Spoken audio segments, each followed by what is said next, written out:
લઈ ગઈ છે એમ સેવ દાળ વાળી. સેવદાળ લઈ ગઈ છે. બરાબર છે. આઝાદ સેવ ઉસળમાં આવી શકો છો if you want to come. અમે અહીંયાથી બહુ બધા નાનકડી એક દુકાનમાંથી ઘણું બધું લઈએ છીએ દર વખતે. નહીં ઓફિસમાં બધાને બહુ ભાવે છે. ઓફિસમાં બહુ ભાવે છે. અમને ઓર્ડર હોય ઓફિસમાંથી જ્યારે આવે ત્યારે. આ વખતે એનો જ ઓર્ડર છે.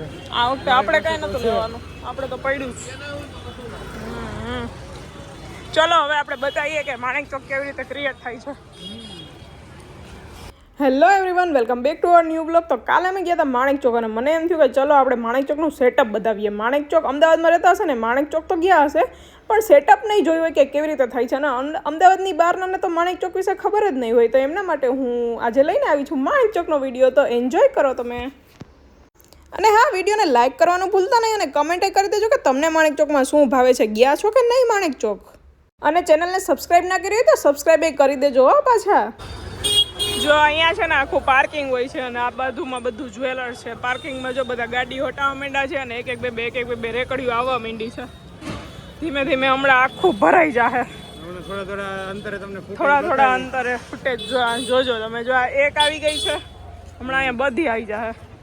અત્યારે કાંઈ નથી, સ્ટોલ નથી, ડસ્ટબિન નથી. હમણાં ડસ્ટબિનથી માંડીને ટીશ્યુ પેપરના રોલથી માંડીને પાણીના કેરબા, આ ડસ્ટબિન છે.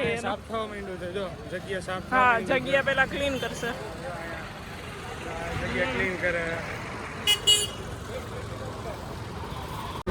ક્લીનિંગ થવા માંડ્યું છે. ક્લીનિંગ રેકડીઓ આવવા માંડી છે. હમણાં મોટા મોટા હોલ્ડિંગ્સ લાગી જાય. જો આવું નાનું નાનું આવે છે ને એમાંથી મોટું મોટું આવી જાય. ટેબલ આવી ગયા, ચેર આવી ગયા, આ બાજુ થમ્સઅપ ને ચેર ટેબલ આવી ગયા, આ બાજુ થમ્સઅપ ને ઠંડુ થવા મૂકી દીધું છે. ઠંડુ પણ અહીંયા આવીને જ કરે. બધું અહીંયા આવીને જ એટું જેડ વસ્તુ થાય. જ્વેલરી શોપમાં તો ચાલુ જ છે માર્કેટ. નેક્સ્ટ આવી ગયું છે અને એ પોતાની સગડી ચલાવીને આવ્યું છે. આ જોઈએ હવે કેવી રીતે સેટઅપ કરે છે. ધીમે ધીમે ધીમે જો બીજી પણ આવી ગઈ. ધીમે ધીમે આવવા માંડ્યું છે બધું. આ ઢોસાવાળું આવી ગયું છે. આ ઢોસાવાળું છે.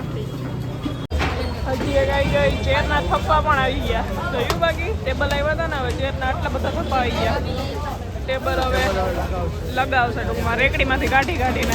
અને પછી બધી રેકડીઓ ક્યાં ગાયબ થઈ જાય ને ખબર જ નહીં પડે આપણને. આટલી બધી રેકડીઓ છે. બધાના અલગ અલગ સ્ટોલ છે ને. તો અહીંયા જો ખાડો છે ને, એને માર્ક રાખ્યું છે કે આ ખાડાથી આ સાઈડનું અને ખાડાથી આમ એ આ સ્ટોલવાળાનું થાય. સાઈડમાં રહેશે એમ આ સ્ટોલવાળાનું થાય. એવા માર્કિંગ કરેલા છે એટલે કોઈ બાધે નહીં. એટલે નહીં, ટેબલ ગોઠવવાની ખબર પડે ને કઈ રીતના ટેબલ આવશે, ચેર રાખવાની. એટલે અહીંયા એવું કઈ નથી, તું ગમે ત્યાં બેસી શકે, ગમે ત્યાંથી ઓર્ડર દઈ શકે. ના પણ તો એ કલરવાળી છે. કલરવાળી છે. જો અહીંયા પાઉંભાજી હશે ને તો અહીંયા ઢોસા હશે. તો એ પાઉંભાજી ઢોસા બેયમાં તમે આ ચેરમાં બેઠા હોય ને તો એ બેમાંથી ઓર્ડર કરી શકો. અહીંયા પાઉંભાજી હશે ને અહીંયા ઢોસા હશે તો એમાંથી ઓર્ડર કરી શકો. એવી રીતે આખું કોમ્બિનેશન કરેલું છે. એ પહેલા હતું એવું કે ગમે ત્યાંથી ઓર્ડર કરવાનો, ગમે એ દેવા કરવાનું અને બિલ એ બધું જાત ભેગું જેમ દેતા પહેલા. હવે બિલ અલગ અલગ આવે. હવે બિલ પોતપોતાના આવે છે. પોતપોતાના ઢોસાવાળા ઢોસાનું આપે છે, પાઉંભાજીવાળા પાઉંભાજીનું આપે છે. એ રીતનું છે. Can you speak little bit loud? Okay. આપણી જેમ બહુ બધી પબ્લિક વેઇટિંગમાં આવી ગઈ છે અને ઘણા બેસી પણ ગયા છે. આ બાજુ ઊભા છે પણ કોકની પ્રાઇવસીને આપણે ધ્યાનમાં રાખીને બ્લોગ ના કરવો જોઈએ શ્યામ. તો આપણે નહીં કરતા ને, આપણે હા એમ.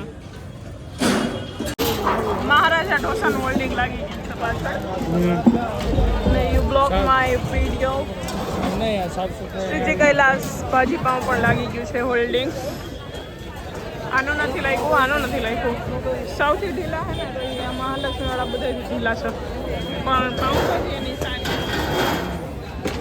સાફ સફાઈ પણ એ બંધ થાય છે. કયું આપણે આમાં બેસવું.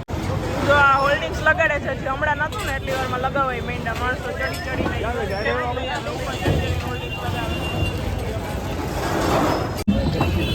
જો લાઈટ પણ અહીંયા આવીને જ લગાડે છે. બધું અહીંયા આવીને રોમાંથી એકદમ શૂન્યમાંથી સર્જન કરવાનું. બાકી આપણે બેસી ગયા, હમણાં ટેબલ મળી ગયું. આ છે અમારી આજની શોપિંગ, બહુ બધી છે. જો આ કપડું નાખવાનું ચાલુ થઈ ગયું છે જ્વેલરીમાં. ટાટા બાય બાય અને હવે થશે અહીંયા ચાલુ નાઈટ.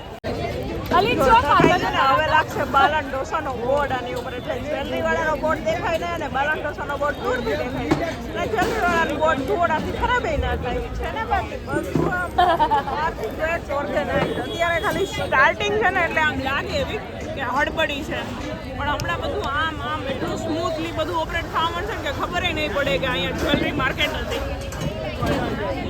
બોર્ડ લગાવવાનું ચાલુ. બાલન ઢોસા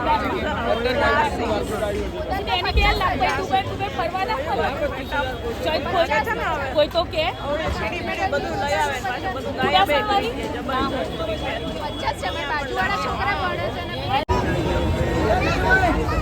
ગુજરાતનું famous pineapple chocolate cheese sandwich. આવું તમને ગુજરાત બહાર ક્યાંય મળે છે? આમ પૈસા પાછા. અમદાવાદ સિવાય ક્યાંય બહાર ના મળે. આ અમદાવાદ સિવાય ના મળે ક્યાંય. આ કેનું ફેવરિટ છે? મારું. તારું તો છે. તો કોનું છે? સ્મૃતિ ઈરાનીનું છે ને? હા, સ્મૃતિ ઈરાનીએ બહુ વાની છે ને એડવર્ટાઈઝ કરી છે કે એના જે પણ ઇન્ટરવ્યુ હોય ને એમાં માણેક ચોકમાં અહીંયા પાઇનેપલ સેન્ડવિચ વિશે તો બોલે જ. અમદાવાદનું ખાવાનું બોલે ને? હા, એમાં બોલે ને. અને એનો એક ડાયલોગ ફેમસ છે કે આખા ઇન્ડિયામાં જેટલું ચીઝ નહીં વપરાતું હોય ને, ચીઝ અને બટર, એટલું ખાલી માણેક ચોકમાં વપરાય છે. એક નાઇટની વાત છે આ એની. એવું છે. અને જો ફૂલ ફ્લેજમાં થઈ ગયું છે ચાલુ. પબ્લિક ગોઠવાઈ ગઈ છે. ખાઈ પીને પાછું બતાવીએ ને ઊભા થાય ત્યારે. હા, લબાલબ આવી ગઈ છે પાઉંભાજી. હા, તૂટી પડો. તૂટી પડો. યસ, ચડી જાય પેલા તૂટી પડો. ગરમા ગરમ.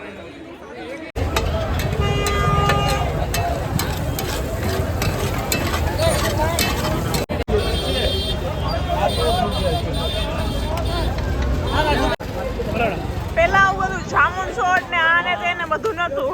હવે તો આ બધું એટલું વધી ગયું છે. ગાંધીજી ઇધર જામુન પીતે રહે. યસ. ના પીવો અત્યારે તો. અહીંયા આગળ ફરસાણ પણ બહુ સરસ મળે છે. મને અહીંની ફુલવડી બહુ ભાવે છે. હવે આજે બહુ અનહેલ્ધી થઈ જશે એટલે હું ઇગ્નોર કરું છું. બાકી પહેલાં એવું હેલ્ધી અનહેલ્ધી કંઈ ખબર ના પડતી, એટલે બધું ખાઈ જવાનું. પહેલાં હું શાકભાજી અહીંથી લઈને જતી, એટલે તમે માણેક ચોક આવો ને એટલે તમને A to Z બધી વસ્તુ મળી જાય. જલેબી બાકી એમ ઉતારે છે ઘરમાં ગરમ.